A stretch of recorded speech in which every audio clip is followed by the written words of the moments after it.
ఒక రోజు రాత్రి పోతన గారు పడుకుని ఉండగా ఇంట్లో గజ్జెల చప్పుడు వినపడింది. ఇదేమిటి అందరూ పడుకుంటే గజ్జెల చప్పుడు వినపడింది అని పోతన గారు దీపం పట్టుకుని వెడితే ఎదురుగుండా నిలబడి ఉంది సరస్వతీదేవి. అది కూడా ఎలా నిలబడింది, వెక్కి వెక్కి ఏడుస్తూ కనపడింది. ఆయన అమ్మవారి కాళ్ళ దగ్గర కూర్చుని, అమ్మా ఎందుకమ్మా ఏడుస్తున్నావో, నా నట్టింట నిలబడి దేనికి ఏడుస్తున్నావమ్మా అని అడిగారు. పోతన భాగవతాన్ని అంకితం ఇచ్చేస్తావా రాజులకి అని అడిగింది.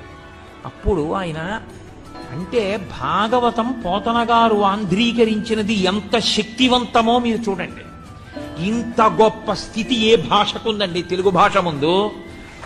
సరస్వతి నిలబడి అడిగింది, ఏ భాషలో ఏ కవిని అడగలేదు, ఒక్క తెలుగు భాషలో పోతన గారిని అడిగింది అమ్మవారు.